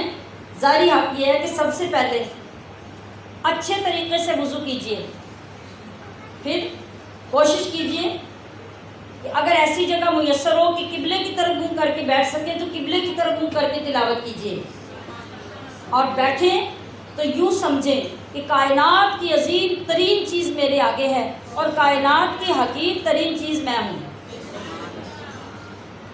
اور پھر آہستہ ٹھہر ٹھہر کر معنی پہ غور کر کے اور یہ پوری طرح فوکس کر کے کہ میرے سامنے اللہ کی کتاب ہے، میں اللہ کی کتاب کو دیکھ رہی ہوں، میں اللہ کی کتاب کو پڑھ رہی ہوں، اور جلد بازی کیے بغیر، پارے پہ پارا مکمل کیے بغیر کہ رمضان کے بعد ہم کہہ سکیں ایک دوسرے کو کہ میں نے تو 3 قرآن پڑھے، میں نے 4 پڑھے، میں نے 5 پڑھے تو لیا کیا اس سے؟ بات تو یہ ہے 5 پڑھے تو 5 میں سے لیا کیا، 3 پڑھے تو 3 میں سے لیا کیا؟ ہمارا مقصد صرف ان کے سپارے مکمل کرنا نہیں، بلکہ آپ 10 قرآن بھی پڑھیں نا، 10 قرآن بھی اس طرح کہ نہ آپ کو شروع کرنے کی سمجھ آئے نہ ختم کرنے کی، اور اس کے مقابلے میں 10 پارے 10 رکوع ہی اس انداز میں پڑھیں کہ رمضان گزرے تو ان 10 رکوع کا نور آپ کے اندر جگمگ کر رہا ہو، تو سمجھ لو کہ آپ نے قرآن پڑھنے کا حق ادا کر دیا۔ یہاں قرآن مکمل کرنے کی گنتی ہمیں کام نہیں آئے گی، ہمیں قرآن کو سمجھنا اور اس سے محبت کرنا کام آئے گا، اور پھر سب سے بڑھ کے جو پڑھا سمجھا پھر اس کو اپنا لیا، پھر جان جاتی ہے تو جائے، قرآن کے خلاف نہیں کرنا۔ اور سب سے اعلیٰ صورت قرآن پڑھنے کی یہ ہے جب آپ اپنے آپ کو حقیر ترین اور قرآن کو عظیم ترین سمجھیں گے تو ایک نسبت تو قائم ہوگی نا، اپنی کمتری کا احساس اور قرآن کی برتری کا احساس جب ہوگا تو آپ جانتے ہیں کہ جو نرم دل لوگ ہوتے ہیں نا، جب وہ کسی اللہ کے نیک بندے کو بھی دیکھ لیں نا تو چہرہ دیکھ کے رونا شروع کر دیتے ہیں، ہے کہ نہیں؟ بولیے نا، یہ کیفیت بڑی اچھی ہوتی ہے اور بڑی مبارک کیفیت ہوتی ہے۔ اس کا مطلب یہ ہوتا ہے کہ ہمارے اندر ریا نہیں ہے، بلکہ جو کچھ ہیں ہم اس کو مان رہے ہیں کہ ہماری حیثیت کیا ہے اور رب کا کرم کتنا کہ اس نے اپنے مقرب بندے کی ہمیں زیارت کروائی۔ یہ بات میں نے آپ کو سمجھانے کے لیے کی ہے۔ اب جو بندہ ہے، بندہ تو بندہ ہے، اور یہ جو کتاب ہے یہ پورا وہ کلام ہے جو رب کا ذاتی کلام ہے، جو رب کا ذاتی کلام ہے، اور یہ کلام ہمارے سامنے ہے، اور ہم ذرا سوچتے جائیں کہ واہ مولا تیری کیا شان، تیرا کیا کرم اور تیری کیا رحمت کہ تو نے اپنے محبوب کے صدقے سے مجھے اس قابل کر دیا کہ میری آنکھیں تیرا کلام دیکھ رہی ہیں، میری زبان تیرا کلام پڑھ رہی ہے۔ اور یہ سوچ کے بندہ قرآن شریف پڑھے اور روئے، اور خاص طور پہ جب جنت کی بات آئے تب اس لیے روئے کہ وہ کون خوش نصیب لوگ ہوں گے جو جنت میں جائیں گے۔ میری تو برائیاں، میرے تو بد اعمال اتنے ہیں کہ میں سوچ نہیں سکتی، لیکن یا اللہ تجھ سے امید رکھتی ہوں۔ اور دوزخ کی بات آئے تو پھر صحابہ کرام کو یاد کر کے روئے اس لیے کہ اس عذاب سے میں کیسے بچوں۔ آپ بتائیے، یہ کیفیتیں پیدا کر کے جب ہم قرآن پڑھیں گے تو حق ادا ہوگا کہ نہیں؟ ہوگا نا؟ تو یہ آداب ہے، ظاہری آداب۔ آگے تو قرآن پڑھتے ہوئے رونے کی کوشش کریں، رونا نہ بھی آئے تو رونے والی صورت بنا کے روئیں، اپنے اوپر غم طاری کر کے روئیں، اور غم طاری کر کے رونا تب بھی نہ آئے تو غم طاری کیے رکھیں، اس کیفیت میں بیٹھ کے قرآن پڑھتے رہیں۔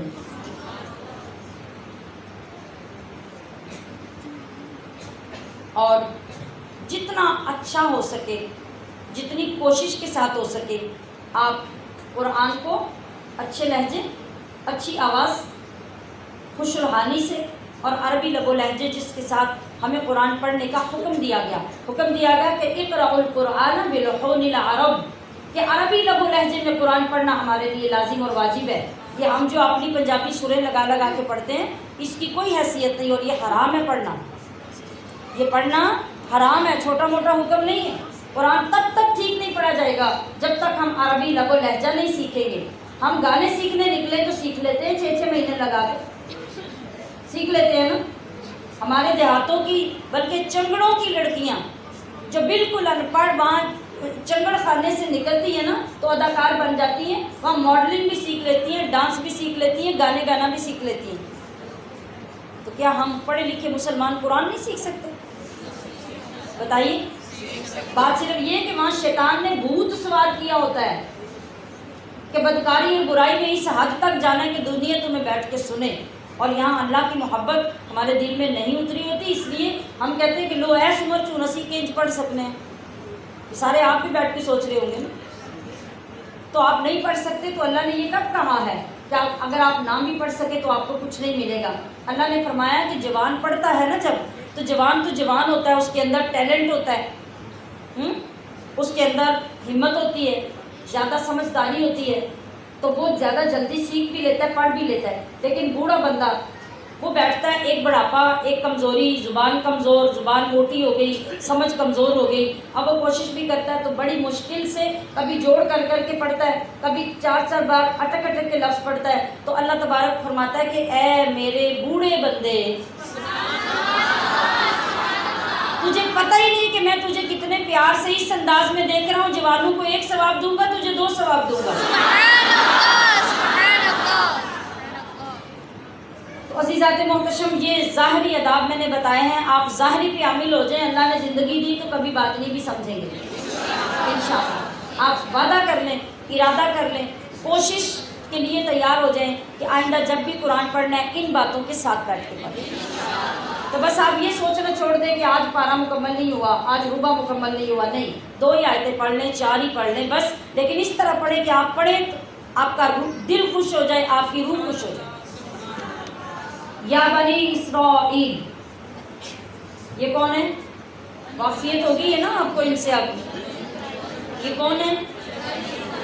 بنی اسرائیل یعقوب علیہ السلام کی اولاد، موسیٰ علیہ السلام کی قوم، یا بنی اسرائیل، اے بنی اسرائیل. اب ہم اس کا ترجمہ یہی کریں گے، اے بنی اسرائیل، کیونکہ اب ہمیں تعارف ہو چکا، لفظ کا پتہ بھی چل چکا. اذکروا، ماشاءاللہ، نعمتی اللتی، یہ ساری پوری وہی آیت ہے جو ہم 2 دفعہ پیچھے پڑھ چکے ہیں. انعمت علیکم، بولیے ماشاءاللہ. یاد کرو میرا وہ احسان یا میری وہ نعمت جو میں نے تم پر کی. وَأَنِّي فَضَّلْتُكُمْ، اور یہ کہ میں نے تمہیں فضیلت دی علی العالمین، سارے جہان والوں پر. وَاتَّقُوا، اور ڈرو، یومن، اس دن سے، لا تجزی، نہ بدلہ ہوگی، نفس، کوئی جان، عن نفس شیئا، کسی جان کا کچھ بھی، ولا یقبل منہا، اور نہ قبول کیا جائے گا اس سے، عدل، کوئی فدیہ یا بدلہ، یا نہ لے کر چھوڑا جائے گا اسے کوئی بدلہ، ولا تنفعها، اور نہ نفع دے اسے، شفاعت، کوئی سفارش، ولا هم ینصرون، اور نہ ان کی مدد کی جائے گی. یہ کن کو کہا جا رہا ہے؟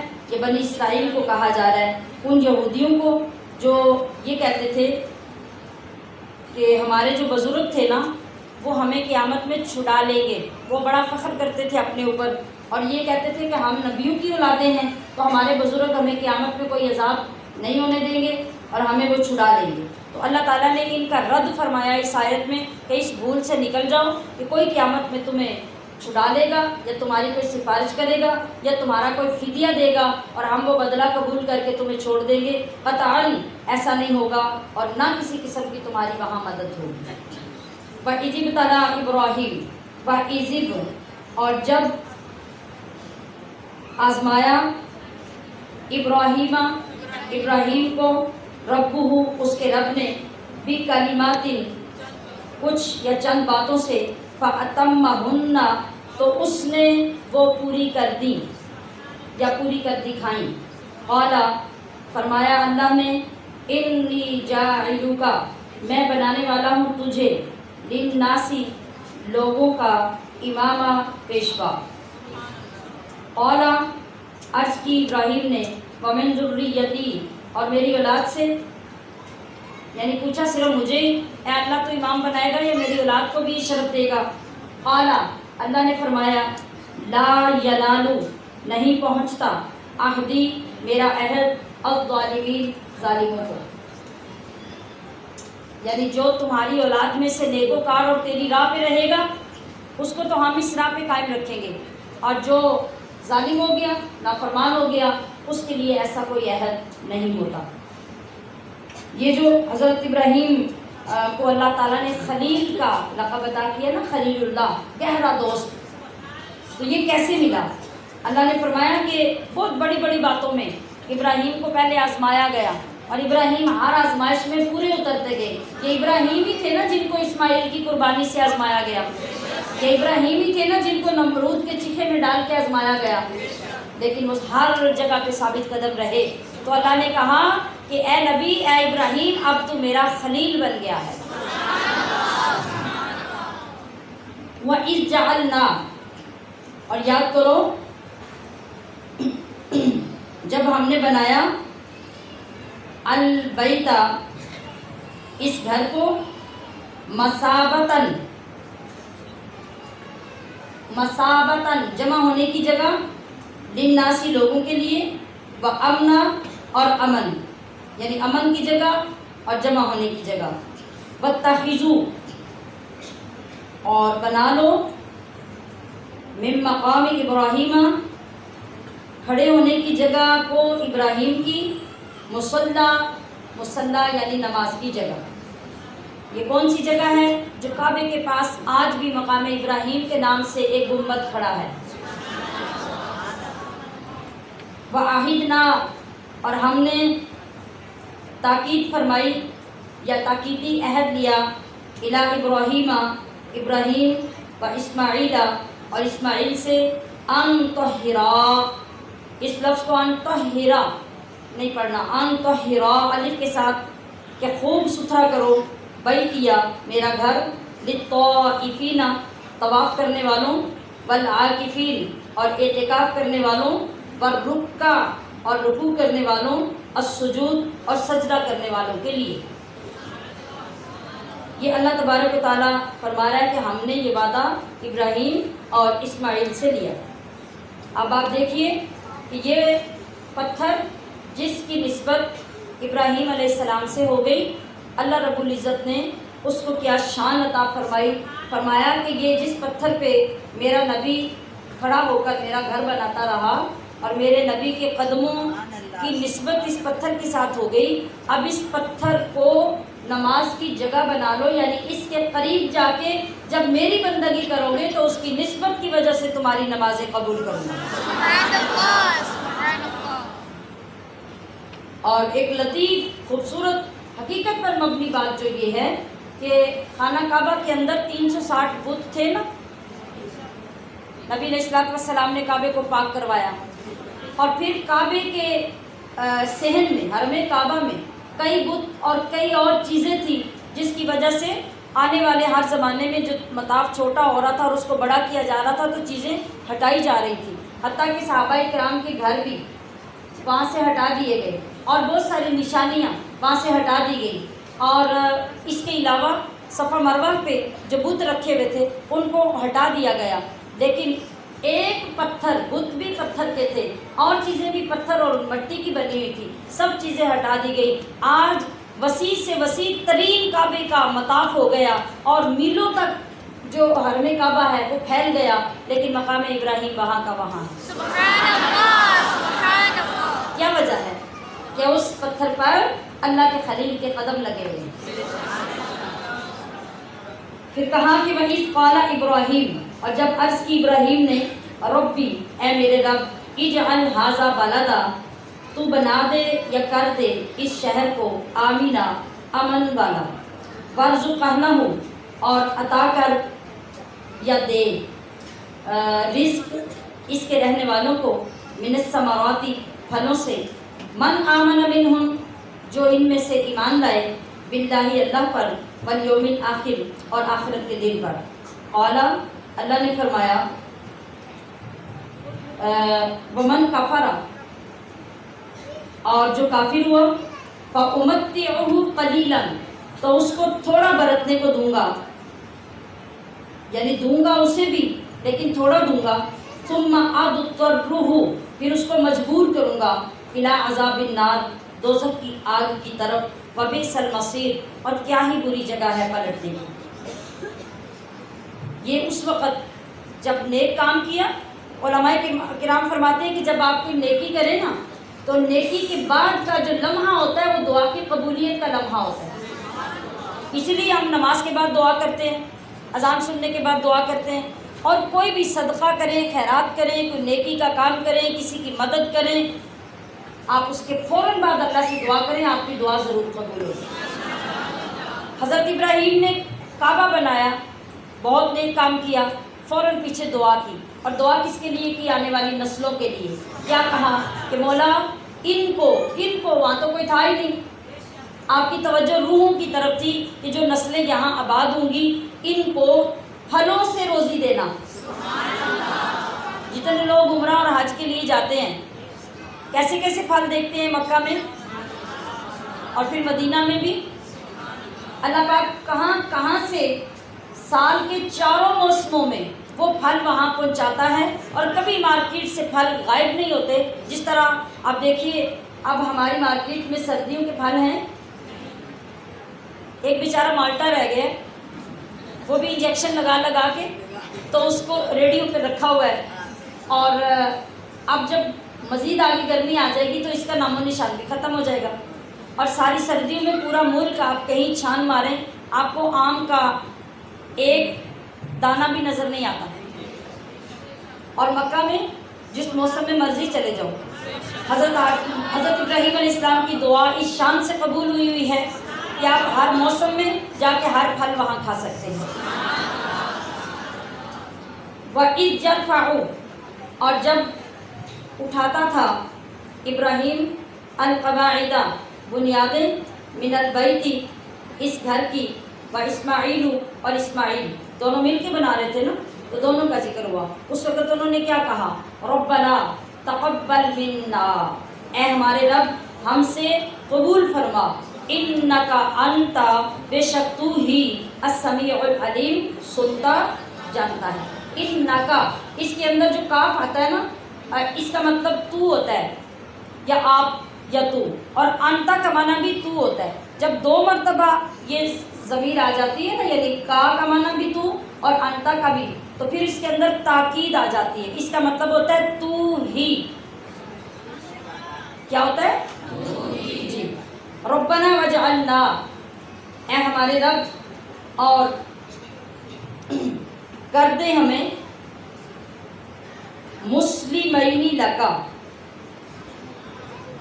اپنے حضور گردن رکھنے والے یا گردن جھکانے والے، اپنے حضور یعنی تیرے حضور، ومن ذریتنا، اور ہماری اولاد میں سے، امتاً مسلمۃ لک، ایک امت جو تیری فرما بردار ہو، وَأَرِنَا، اور ہمیں بتا یا سکھا، مناسکنا، قاعدے یا طریقے ہماری عبادت کے۔ مناسک وہ طریقے ہوتے ہیں جو عبادت اور ریاضت اور بندگی کے طریقے ہوتے ہیں، جیسے لفظ بولا جاتا ہے کہ مناسک حج، وہ عبادت کے طریقے ہیں۔ وَتُبْ عَلَيْنَا، اور توبہ قبول کر ہماری۔ اب یہ دیکھیے، یہ تب کا لفظ آیا، تو اگر اللہ فرمائے بندے کو تب، تو اس کا مطلب ہوگا تو توبہ کر، اور ہم کہہ رہے ہیں تب، تو اس کا مطلب ہے تو توبہ قبول کر، علینا ہماری، انکا انتا، بے شک تو ہی، التواب الرحیم، بہت توبہ قبول کرنے والا، مہربان ہے۔ ربنا، اے ہمارے رب، وابعث، اور بھیج، فیہم، ان میں، پھر میں نے کہا کہ ان میں کن میں؟ اب دیکھیں نا، آپ میرے سامنے بیٹھے ہیں، تو میں کسی سے بات کروں تو میں کہوں کہ ان لوگوں کی یہ بات ہے، تو بات سمجھی جائے گی نا کہ بھی لوگ میرے سامنے بیٹھے ہیں۔ تو جس وقت ابراہیم علیہ السلام کعبہ بنا رہے ہیں تو وہاں تو نام و نشان نہیں کسی چیز کا، تو آپ فرما رہے ہیں فیہم، ان میں۔ یہ کیسا نکتہ ہے کہ اللہ کا نبی قیامت تک یہاں آ کے آباد ہونے والوں کو ان کے نام و نشان سے بھی پہلے دیکھ رہا ہے کہ یہاں کون لوگ آ کے آباد ہوں گے۔ جب ہماری اولادیں آباد ہوں گی، یہاں نبی کے غلام آباد ہوں گے، اور پوری دنیا سے لوگ یہاں آئیں گے، تو اللہ تبارک و تعالیٰ کے نبی اس وقت ان روحوں کی طرف متوجہ ہو کر اور اپنی نگاہ بصیرت سے دیکھتے ہوئے وہ دعا کر رہے ہیں۔ کیا کر، اے ہمارے رب، بھیج ان میں ایک رسول، منہم، انہی میں سے، یتلو، جو تلاوت فرمائے، علیہم، ان پر، آیاتی کا، تیری آیتیں، وَيُعَلِّمُهُمُ الْكِتَابَ، اور ان کو سکھائے کتاب، والحکمت، اور حکمت کا مطلب ہوتا ہے پختہ علم جو ظاہر و باطن دونوں کو لیے ہوتا ہے، وَيُزَكِّيهِمْ، اور انہیں خوب ستھرا کر دے، انکا انتا، بے شک تو ہی، العزیز الحکیم، غالب حکمت والا ہے۔ قربان جائیں، یہ وہ دعا ہے جو حضرت سیدنا ابراہیم علیہ السلام نے اس وقت مقام ابراہیم پہ کھڑے ہو کر مصطفیٰ کریم کی ولادت کے لیے دعا کی۔ سبحان اللہ۔ یہ وہ آیت ہے جس میں حضرت ابراہیم نے ہمارے اور کائنات کے نبی کا میلاد پڑھا تھا۔ اس وقت آپ نے جس پتھر پر کھڑے ہو کے دعا کی، اس پتھر کو یہ شان ملی کہ نہ تو مصطفیٰ کا نام قیامت تک کوئی مٹا سکے گا، نہ ابراہیم کے اس پتھر کو کوئی اٹھا سکے گا جس پہ کھڑے ہو کے مصطفیٰ کے میلاد کی بات کی۔ سبحان اللہ، سبحان اللہ۔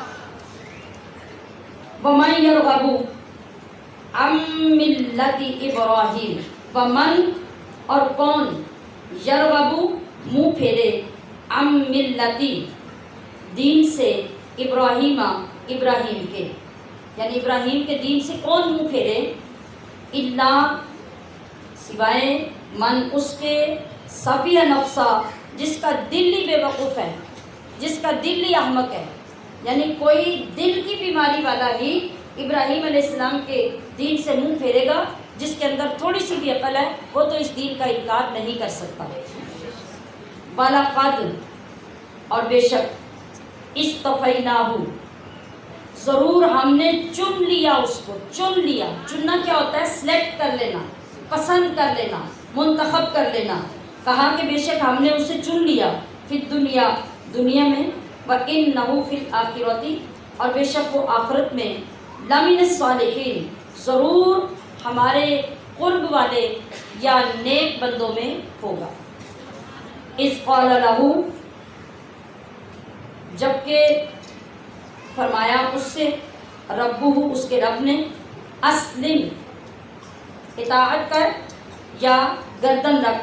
گردن رکھنے کا مطلب کیا ہوتا ہے؟ جیسے کہتے ہیں سر تسلیم خم کر دینا۔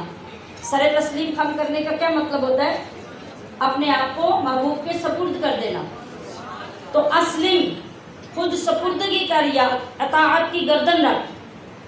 قال اسلمت عرض کی میں نے گردن رکھی، لرب العالمین اس کے لیے جو سارے جہانوں کا رب ہے۔ سبحان اللہ، سبحان اللہ۔ ووصى بها اور وصیت کی اسی دین کی، ابراہیم نے، بنی ہی اپنے بیٹوں کو، و یعقوب اور یعقوب نے۔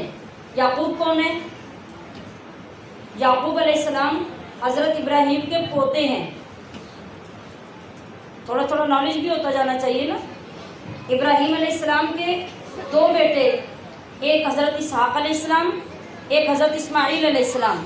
حضرت اسماعیل علیہ السلام کی اولاد سے تو مصطفیٰ کریم تشریف لائے، اور باقی جتنے بنی اسرائیل کے نبی ہیں وہ سارے حضرت اسحاق علیہ السلام کی اولاد سے آگے پیدا ہوتے رہے۔ اور حضرت اسماعیل کی اسپیشلٹی اللہ نے رکھی کہ حضرت اسماعیل کی اولاد میں سوائے مصطفیٰ کے اور کوئی پیدا نہیں ہوگا۔ سبحان اللہ، سبحان اللہ۔ جو حضرت اسحاق تھے، حضرت اسحاق کے بیٹے کا نام حضرت یعقوب علیہ السلام ہے، اور پھر آگے حضرت یعقوب کے بیٹے حضرت یوسف علیہ السلام ہیں جو حضرت ابراہیم کے پڑپوتے بنتے ہیں۔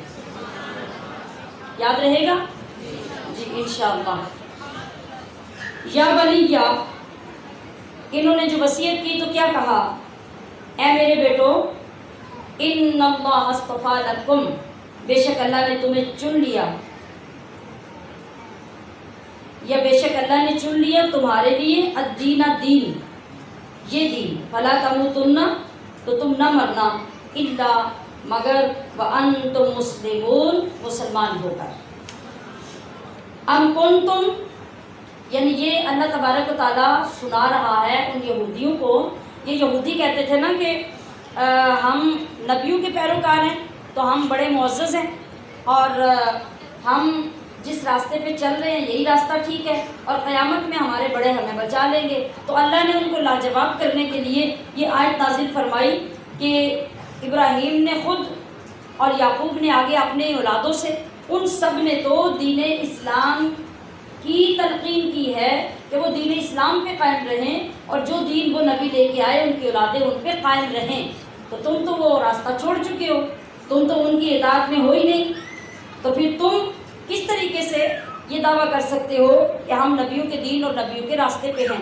یہاں پر اس آیت کریمہ سے جو بات ہمیں سمجھنے والی مل رہی ہے وہ یہ ہے کہ نبیوں کی وصیت سے یہ پتہ چلا کہ ہر صاحب ایمان کو مرنے سے پہلے اپنی اولاد کو بہترین وصیت کر کے دنیا سے جانا چاہیے۔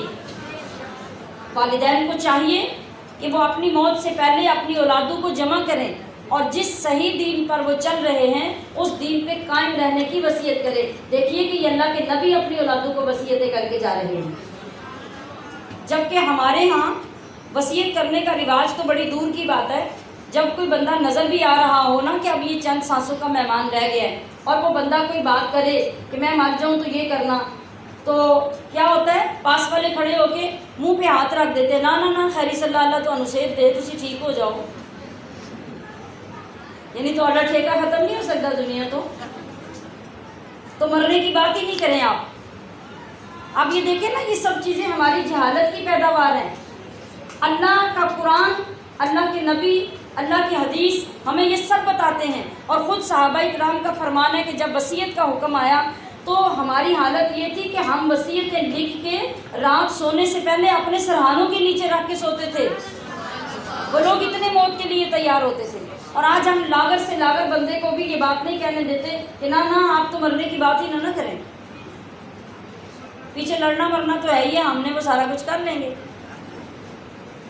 تو سامعین محتشم، ہمیں قرآن سے یہ سبق مل رہا ہے کہ والدین کو چاہیے کہ مرنے سے پہلے اپنی اولاد کو بٹھا کر نیکی کی، تقوی کی، پرہیزگاری کی، صراط مستقیم کی، اللہ اور اس کے رسول کے ساتھ غلامی کی وصیت کر کے مریں، تاکہ جب قیامت میں اللہ اس کے رسول کے حضور پیشی ہو تو وہاں جا کے یہ لوگ سرخرو ہوں کہ یا اللہ ہم بھی دنیا پہ تیری راہ پہ چلتے رہے اور اولاد کو بھی وصیت کر کے آئے۔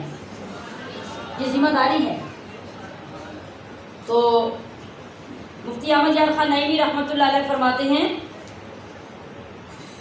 کہ اچھے ادب جو اولاد کو سکھانا والدین کی ذمہ داری ہے، ان کے اندر یہ بھی ہے کہ ماں باپ اپنی زندگی میں بچے کو دیندار بنائیں، متقی بنائیں، پرہیزگار بنائیں، اور اس سے زیادہ اچھا عطیہ اور اس سے زیادہ اچھی دولت اولاد کے لیے اور کوئی نہیں ہو سکتی، کیونکہ یہ وہ چیزیں ہیں جو خود اولاد کو بھی دونوں جہانوں میں کام آئیں گی اور ماں باپ کو بھی کام آئیں گی۔ اور اسی طرح ماں باپ کی یہ ذمہ داری ہے کہ وہ اپنی اولاد کو صحیح عقائد پر قائم رکھیں، صحیح عقائد کا درس دیں، اور صحیح العقیدہ لوگوں کی صحبت میں بیٹھنے کی زندگی میں ان کو عادت ڈالیں۔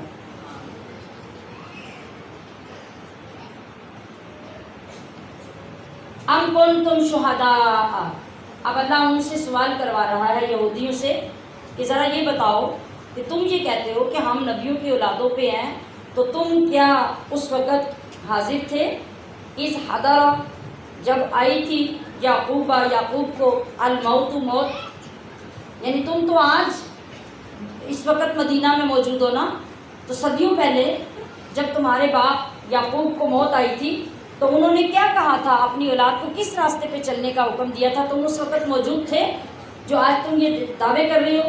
سنو، اس قال لبنیہ، جب انہوں نے اپنے بیٹوں سے کہا تھا ما تعبدون من بعدی، اے میرے بیٹوں میری زندگی کے بعد تم کس کی عبادت کرو گے، کس کے راستے پہ چلو گے؟